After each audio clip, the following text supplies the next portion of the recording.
I bring the customer in. I start working on a worksheet. Then on a vehicle we didn't even own. I take this up to the tower.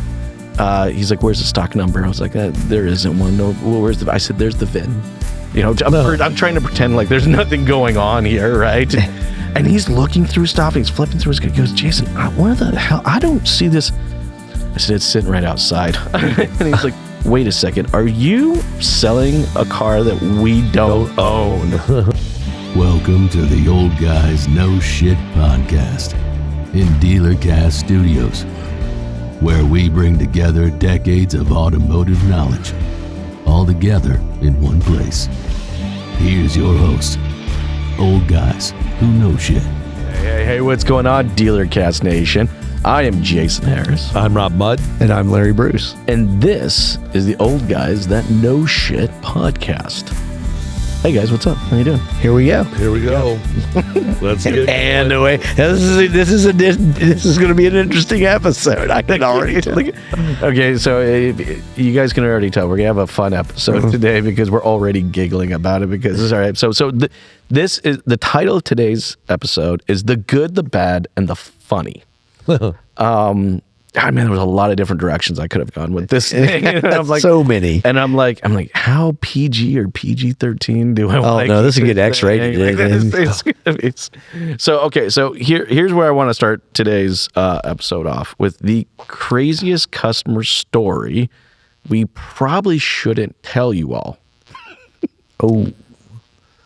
Well, that means I probably shouldn't tell anyone. Because I've never told. There's quite a few that come to mind. All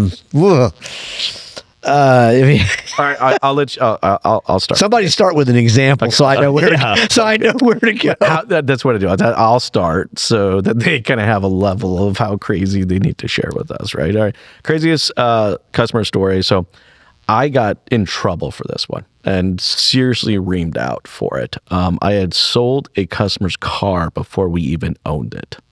Oh wow, that's tame. Okay, all right. Well, I'll start off the tame one, and then we'll see. Oh God. Okay, so I definitely got in trouble for this. So we had a gentleman show up. You gotta understand, young Jason as a salesperson was just a little bit of full of piss and vinegar, right? And it was just like maybe there was a little bit of maybe with my kid. Maybe that's why my kids have it now. Like, I know better. Watch this, you know. Oh wow! So I had a customer show. Hold my beer. Yeah, I had this customer show up in this bright yellow Subaru. You remember the Imprezas, the first Imprezas with like the bug eyes, on it, right? Like, and there was a for sale sign. Is sitting in the back of this. I'm like, I'm going to get me one today. I'm going to get me one today, right?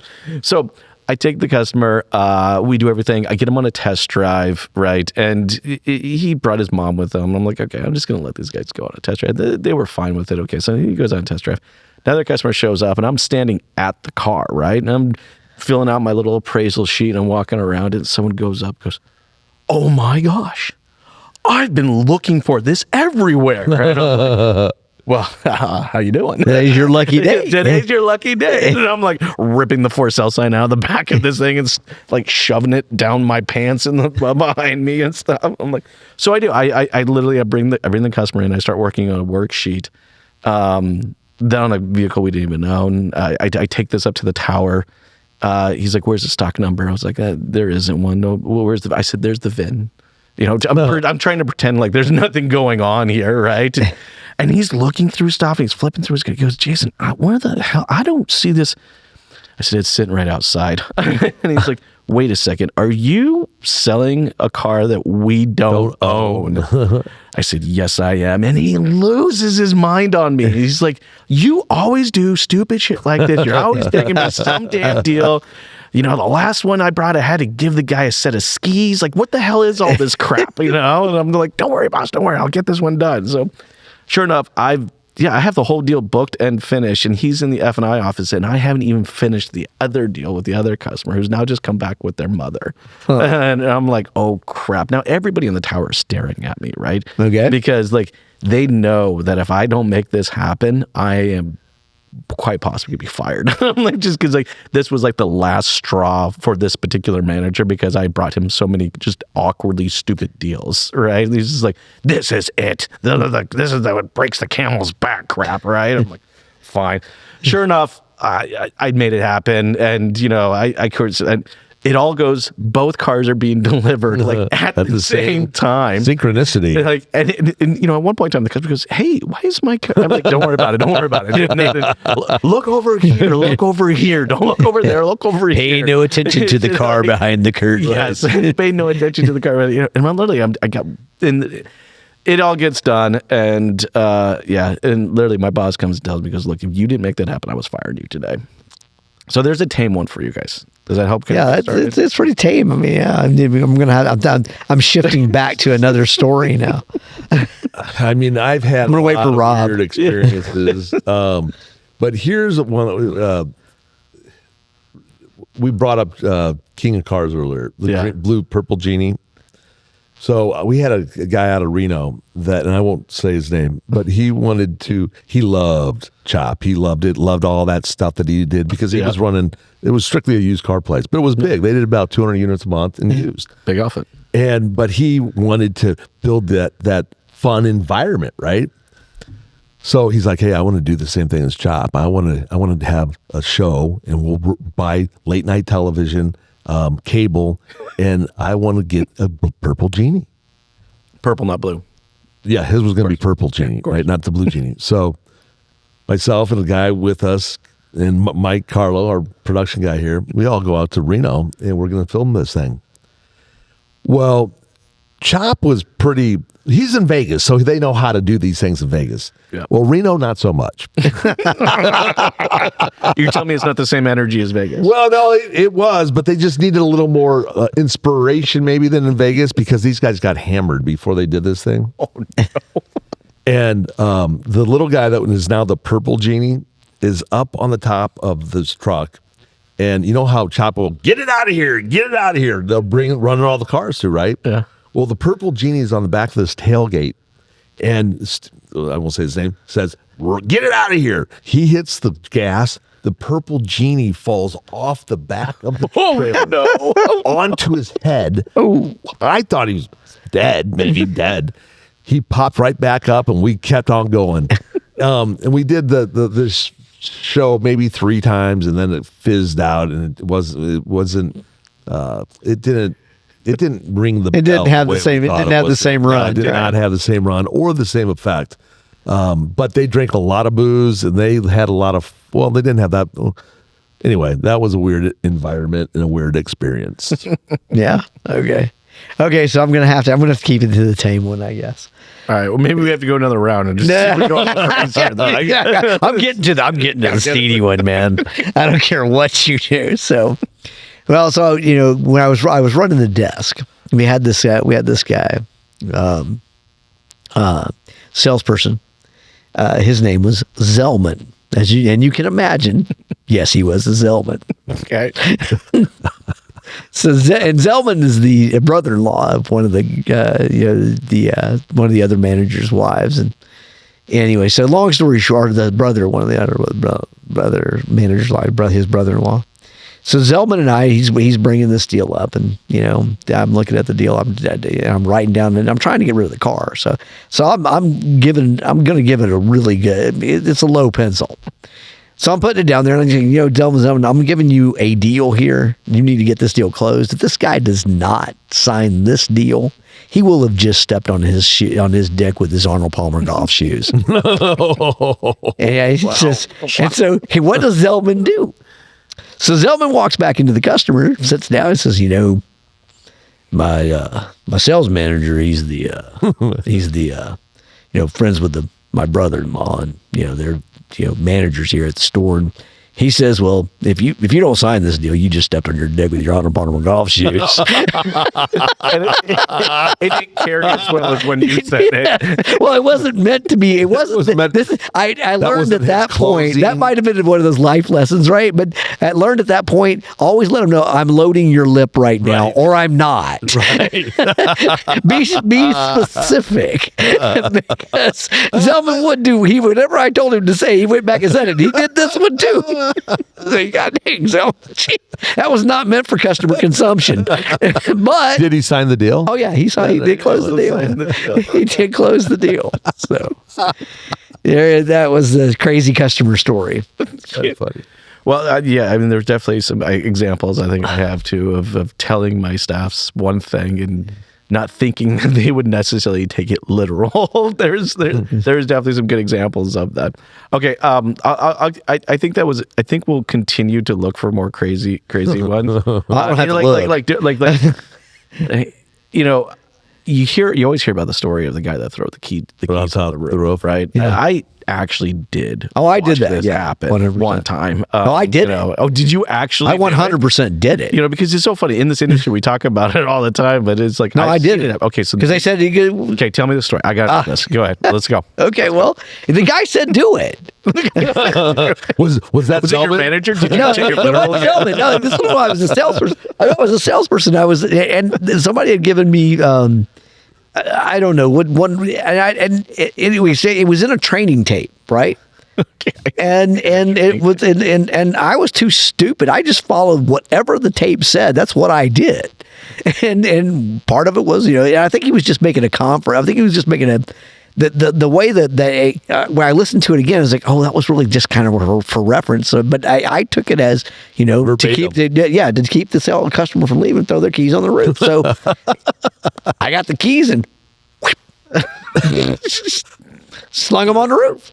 Kraft comes out. You know, I was working for Ron Kraft. Kraft comes out. You really throw them keys on the roof? Yes, sir. God. He went off. And I said, but the tape said. I can still remember Kraft now. His face was just red, just beet red. He was so, and he's like 9 feet tall. You know, Kraft is like a huge man. and I still remember Ron Kraft. I mean, Craig Durrett, yeah, he's still alive. Ron Kraft's dead. But Craig Durrett remembers. If you watch this, Craig, he doesn't live far from me. Catch me, man. We can reminisce about this because Durrett remembers me doing it. He's just shaking his head, going, and he looks over at Simpson, Jim Simpson, the sales manager. I think Jim's dead now too. But if you're not Jim, catch me. I'd love to catch up. But he looks over at Simpson and says, "God dang, man, what are you teaching these guys?" Well, you know, it's funny because, you know, I actually did have a training video gone bad for me as well. So I remember having this one. I can't remember if it was actually a GM one or if it was just one of the sales guys of that era. You know, I mean, the video was definitely older than when I got it. The video was easily 10 to 15 years old by the time I was sitting in a room watching this thing, right? So the whole video is about how to maintain control of the customer during the walk around, right? So you know, and so it comes up to this one scene where you have the hood open, right? And the guy says, don't use the safety latch, right? Mm-hmm. Hold it open and tell your customer to hold it open for you. And it was just this kind of stupid, dumb thing that just showed that you were in control by getting your customer to hold this open. Knowing that they probably won't drop it on your head.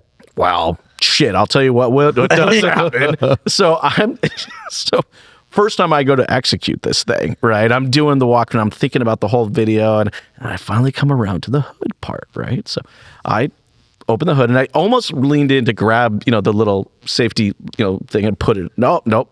So I'm holding on to it, right? Mm-hmm. And I tell the customer, I said, yeah, go ahead and grab the hood so I can show you this. Like a dumbass, I thought he had grabbed the hood, and we are both, and I'm not kidding you, it's like a cartoon episode. The two of us are both hunched over the hood, and so I let it go because I think he's got it. Oh, This thing comes down, right? And it pops me in the head. I'm kind of, and then it gets him, and it cuts the side of his head open. And he's gushing. You know, you ever got the tiniest cut on your head? Literally looks like you're dying, right? Like Blood's running down your side. Yeah. I walk into the showroom. I have what's looking to be a really gnarly black eye. My customer who's coming with me is bleeding out from the top of his head, and the whole showroom is just, what the is going on with Jason right now? Guys, this was like the first 3 weeks on it. It was horrible. It was horrible. Did the customer buy the car? No. I think we bandaged him up and sent him home. And boy, did I get and hope we never hear from him again. I got yelled out for it. I'm like, I watched the stupid video. I swear on the side of my eye, I saw the customer's hand go up. Right? He didn't grab it. I let it go. We both like an episode, like a cartoon, we're stuck under the hood and we're feet are dangling out the backside of it. Anyways. Okay. All right. Let's go into our next one because I like this one because I really do want to hear your guys' the best one-liner you've ever heard or still use. All right. Old school closes that still work. I pass. That's hilarious. I got to think about this because my one-line closes were usually to the owner of the store. Well, sure, let's do that. Well, I don't. That's what I'm going to think about because some things I just can't talk about. All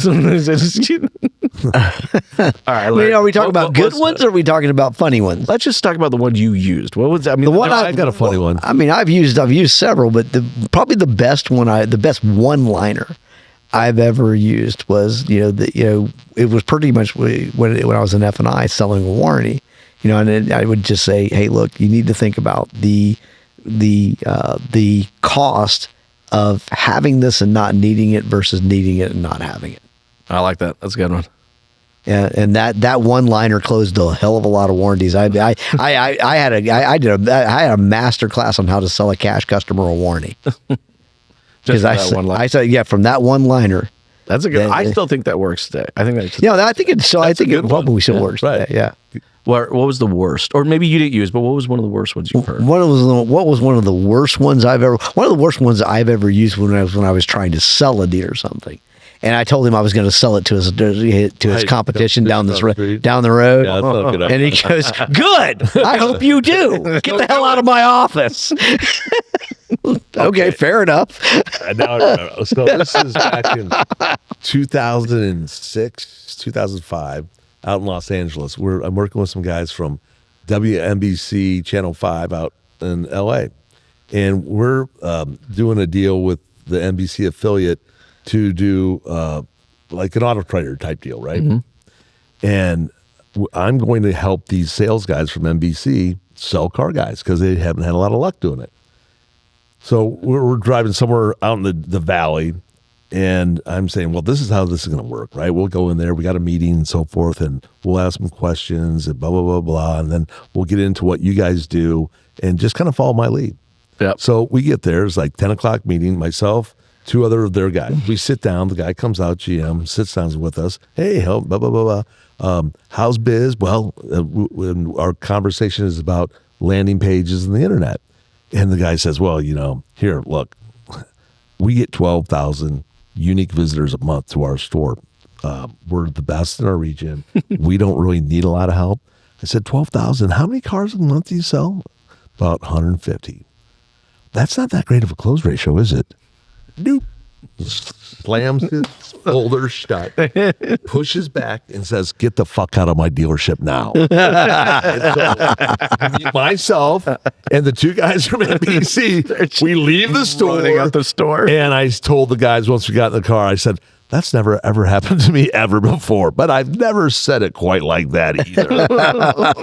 and I felt like an idiot, but it was true. I mean, he had 12,000 unique visitors. He sold 150 cars a month. That's not a good close ratio. Yeah. No, it's not. No. So anyway, that was kind of. Okay. I grew up with a lot of one-liners. In fact, when I think of one-liners, we were talking about, we were talking about Farley. Night Farley? No. We were talking about our favorite movies, and I was thinking, you remember Tommy Boy and some of the other ones, and Chris Farley had one of the best. I think when his dad executes this one-liner like, "Hey, you can take the advice from the butcher, or you can stick," and then Chris goes in, and his character just ruins it. Like, you can stick your head up on a cow's ass, and you can. Wait, what? No, that's not what it was. That's not it. And whenever I thought I was going to like execute a one-liner, I almost instantly played it back in my head. I'm going to screw this up so bad, right? So I'll start off with a couple of the worst ones, and I will thank Grant Cardone for some of these worst ones. I remember showing up to a Grant Cardone, hotel, pay you $500 to come by, and if you don't like it, I'll refund you. And I was just like, okay, this must have been 20. So Dominate didn't work. So he's opening up with some of his best one-liners, and I mean, some of them are real head scratchers, right? I mean, just like there ain't a chance in hell am I ever saying that out loud to anyone. And one of them was like, it was so bad. One was like, well, it ain't AIDS. You're not going to die from it. So let's put the pen to the paper and get the deal done. And I was like, did that actually leave a human's mouth? Like, was that? Did and I'm like, or the payment one. Look, between the two of us, we know you're not going to make all the payments. So let's try a few of them. We'll start off with a few, and then we'll see how it goes. And I was like, holy crap! Wow. I'm like. At that point, I think I actually got up. I said, I think I'm done. I think I'm good right now. I don't think I need to be here at this given moment. But I had heard some doozies that kind of went along that lines. But I think probably if I had to remember kind of my favorite of all, the one that probably got used the most, right, is, well, if you're not buying it, I got somebody else that's coming here at 2 p.m. that will. And I swear that was probably the one that I had heard the most get used, was like, well, if you're not buying it, so I got somebody else that's going to, or if you don't buy it today, I got somebody else doing it. But I think we've always had some funny one-liners, and I think there's always some great ones out there. And you guys, if you're out there watching, listening, we'd love for you to drop a one-liner down in the show. Good one or a bad one. Good or bad. Either one. We love all of them. In fact, maybe we like the bad ones even more so. Yeah, those are usually more funny. Go ahead and drop this. Yeah. Okay, all right. Let me move on to my next one. This one's going to be fun. The dumbest thing, all right, you've ever said to your GM or your manager or your boss, just whatever it was, like maybe learning a little humility the hard way. What was maybe the dumbest thing? Oh God! I mean, where do I start? There's so many. They're blurred together, so I'm gonna have to pass. I'll come back around to be Larry. Right. Why do you always put it to me, man? I'll start this one because that's how it goes. It goes right to left, dude. Come on. Larry's got the dumbest thing. Because you always have the dumbest one. You always got the dumbest ones. All right. Well, I'll share the one I shared with you guys the other night when we were out. So, and that's necessarily not something that I was told to say, so it was a little bit different. It's not like I meant to say it, but I was, again, picture young Jason as a salesperson, right? Full of piss and vinegar, just wanting to just be everywhere all the time, just doing good, just want to just make things happen, right? Well, I was very curious in being a manager. I wanted to be a manager, so I like to spend time up there and listen and watch everybody they're doing. So I'm sitting in the tower, and I hear them kind of chatting a little bit, maybe giggling a little bit, like, hey, all right, hey, Jason, come here for a second. We need you to do something. Of course, I'm like, oh, sure, no problem, boss. What can I do for you? This is wonderful. What can I do? I need you to take these stack of folders, all right? I need you to take them to Billy's office, all right? And just tell him that they need to be unwound. I have no idea what unwound means. You're going to find out. And I was on my way to feel like, no, don't get me wrong. Billy was an interesting character, right? Interesting in the sense that he couldn't drive himself to the dealership as an owner because of too many DWIs. And we know that Billy's, let's say, personality or maybe attitude might change throughout the day depending on just how much of that big gulp that was sitting on his desk all the time kind of started to go down as the day progressed. So obviously this was a little bit later in the afternoon. So I go up there, young little Jason, boop, boop, boop, boop, boop. I'm going up the stairs. I walk in his office and say, hey, Billy, what do you need? well, these deals need to be unwound. What? He grabs them. He's flipping through them, and there's an awkward 40-second, pauses. He's looking through. What the fuck are you talking about? Do you know how many things I had to do to make these? It was like some government deal. It's like how I did it. And he grabs his keyboard. He slams it on the desk. The keys, because it was those old keyboards, they go flying everywhere. He comes around the desk, and I'm little Jason. I'm out the door. I'm running down the stairs. I'm coming sprinting through the showroom that I can, as I'm passing by the tower, I can literally see them just losing their mind laughing at us. I can hear Billy, and Billy's a big guy. I mean, he was 6'2", 290 pounds. I hear this thump, thump, thump, thump, thump, and I'm smaller at this time. I'm a little bit faster. I'm gonna outbeat this guy. I run through the service department, out the shop, back around, and then I get to the trash cans and I sit out there and I start smoking. Oh man, I don't know. But anybody seen Billy? Anybody seen Billy? Anybody looking for Billy? And I'm standing there, and all of a sudden I feel this monster hand come over my. Well, at the time I thought it was a monster, right? And he was just Jason, and I'm like, "Don't hit me, Billy! I swear I didn't do it. They told me to do it. They do it. They told me to do it. I swear I didn't do it." And he's at this point, I can tell he's feeling really bad. He pulls out a wad of $100 bills and starts ripping off 1, 2, 3, 4, 5, and goes, "Hey, there was no reason I should have acted like that. Here, why don't you take this and take the rest of the day off?" And I'm like, "I'm taking the rest of the day off. Fucking quit. Are you kidding me? I'm done, And I think I did. I think I maybe quit for like 2 days, and I just showed back up on a Tuesday, and they're like, "Yeah, we knew you were coming back." But that was probably the dumbest thing I ever said to a GM, even though I didn't necessarily, it wasn't me, it was the other guys playing a prank on me. But yeah, it was good. Huh. Okay. You still thinking? Well, I mean, I heard the name Billy over and over again. I remember a time when I was on a Saturday in the office. We just sent out a big promotional flyer. It was a big, huge trifold, like a newspaper insert, huge. So I'm sitting there on Saturday and get a phone rings. "Hello, Mud Advertising." "Yeah. Who is my talking to?" "This is Rob Mudd." "Yeah. This is Billy Fusillo." "Oh, Mr. Fusillo, right? "Oh, hi, this is Billy Fusillo. I'm looking at this thing you sent me. It says it's huge. It's huge. I like this. Well, when can he come see me? Can he come next week?" I'm like, "Well, I'm Billy. I'm somewhere in Oklahoma. Well, can you fly out?" "Oh, yeah, I'll get on a plane and fly." So what you do, once you get here, you go to the Hotel Syracuse and check in, and then you're going to go to the steak joint called Antonio's, and just go down there and ask for me, and we'll be there and we'll have dinner. I'm like, okay.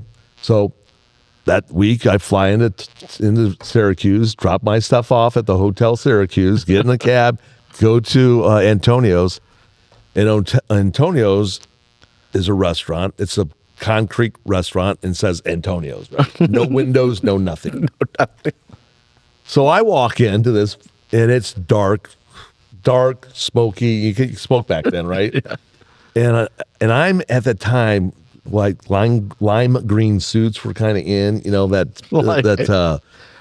we get a picture of this? Not lime green, that off green type color. Sure. Kind of that baby throw up green. Right, exactly right. That was it, right? Mint. So I walk in there, and everyone's in black. No. Right? And there are no women in this place. It's other than the waitresses and behind the bar. It's all guys. It's the whole thing. I was kind of nervous, right? So I go up to the bar and I say, "Yeah, I'm here to see Billy Fusillo." And he looks at me and says, points in that way, and I look that way, and there's Billy Fusillo. And if you know Billy's a big dude, He's right? a big man, yes. He's sitting on this chair, holding court with all these other guys, right? All of his managers. He's probably 12 fellas. And he looks at me and he says, "You're Mud. You're Mud from fucking Iowa."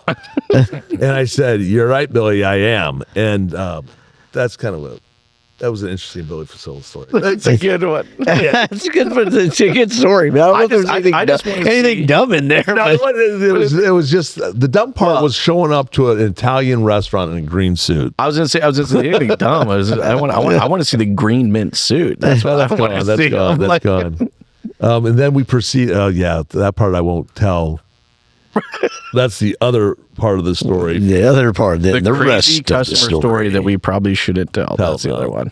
Billy Facilla was a good guy. He's a good man. I liked him. All right, Larry, you're up. You got one? What was it? Now, what were we talking about? Dumbest thing you ever told your boss? Well, the dumbest thing I ever told my boss. Okay, I think Or maybe the dumbest thing you did? I mean, I do remember a story of you shooting at your boss. Oh, well, that wasn't. I don't know if that was dumb, but I mean, he kind of halfway deserved it. That was stupid. That was hunting. That was just hunting. Look, he shouldn't have put me on the hill. Sorry, Morse. Maybe next time, Dinger, you talk to Dinger. Tell him not to put me on the hill. Anyway, I think the dumbest thing I've ever said to when I remember there was a time I was sitting in I think I told you guys this story once. I was sitting in Charlie's office, and I was talking. We're all going over numbers and talking about various things that we're going to do next month. And, I looked at Charlie and I said, "Well, Charlie, I think what we need to do at the store, what we're going to do at the store, what we need to do at the store is." I need to get more vehicles, more trucks.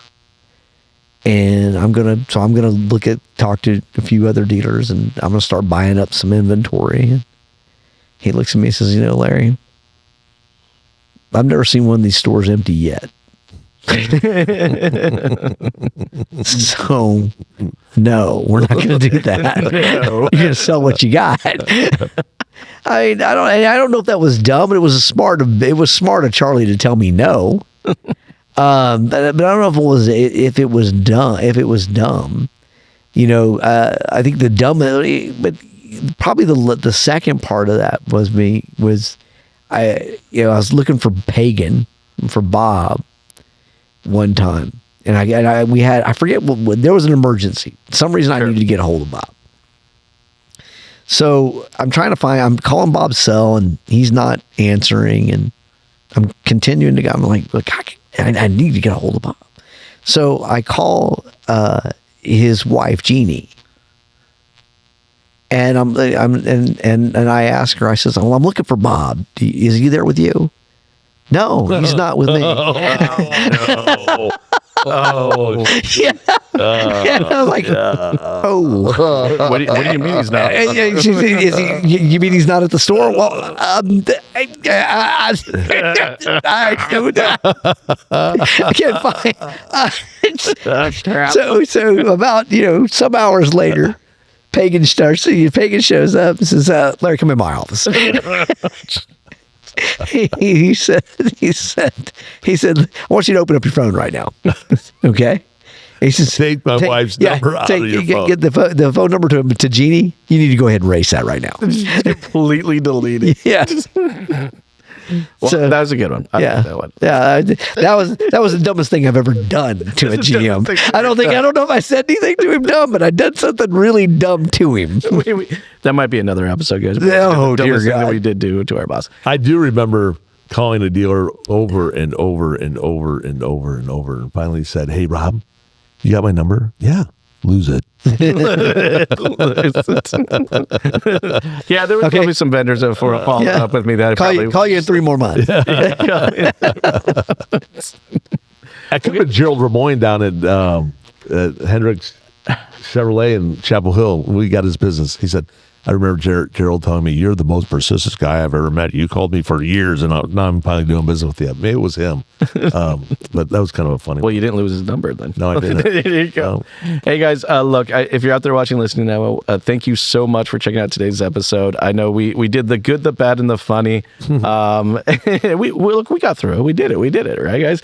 If you guys have a good, bad, I'm or sure funny, you have better good, bad, and ugly stories than that one we just gave. You need to share with us because definitely were. We were tame. We did not tell the worst. Took me off. This is the most tame I've had these guys in a while, so it's good.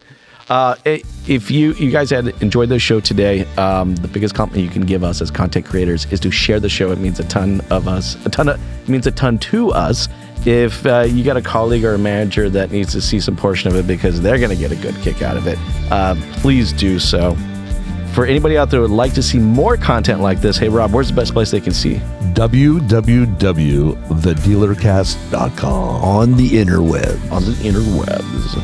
Hey, folks, thank you so much for taking the time to hang with us today. We really appreciate it. Y'all have yourselves an amazing day. Take care. Bye-bye. Bye-bye.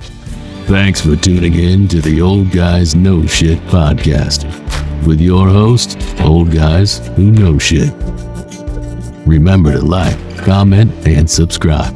Happy podcasting.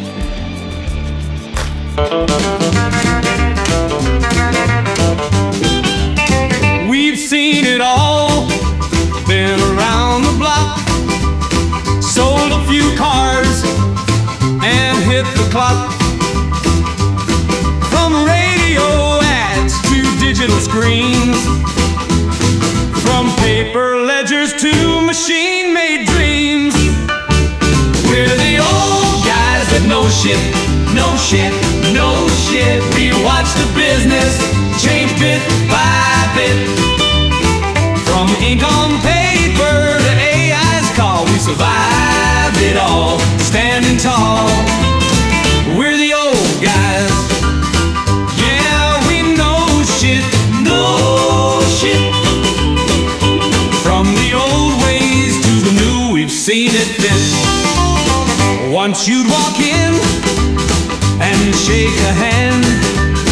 Now it's all apps and online plans. We traded flyers for digital ads, and social media made us all go mad. We're the old guys that know shit, know shit, know shit. From the old ways to the new, we've seen it fit. Once you walk in and shake a hand, now it's all apps and online plans. We traded flyers for digital ads, and social media made us all go mad. We're the old guys that know shit, know shit, know shit. We watch the business change bit by bit. From ink on paper to AI's call, we survived it all, standing tall.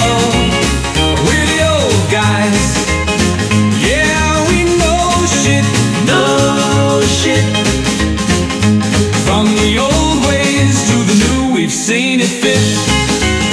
From car lots crowded with paper trails to platforms that never fail. We've learned the ropes, we've set the pace, and now we're surfing the digital space. We're the old guys that know shit, know shit, know shit. We watch the business change bit by bit. From ink on paper to AI's call, we survived it all, standing tall.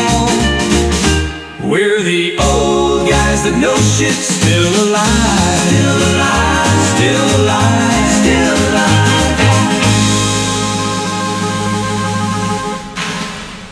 So if you're a dealer, new or old, take a seat, let the stories unfold. We've got the wisdom, We've got the drive. The old guys that know shit, still alive. Still alive.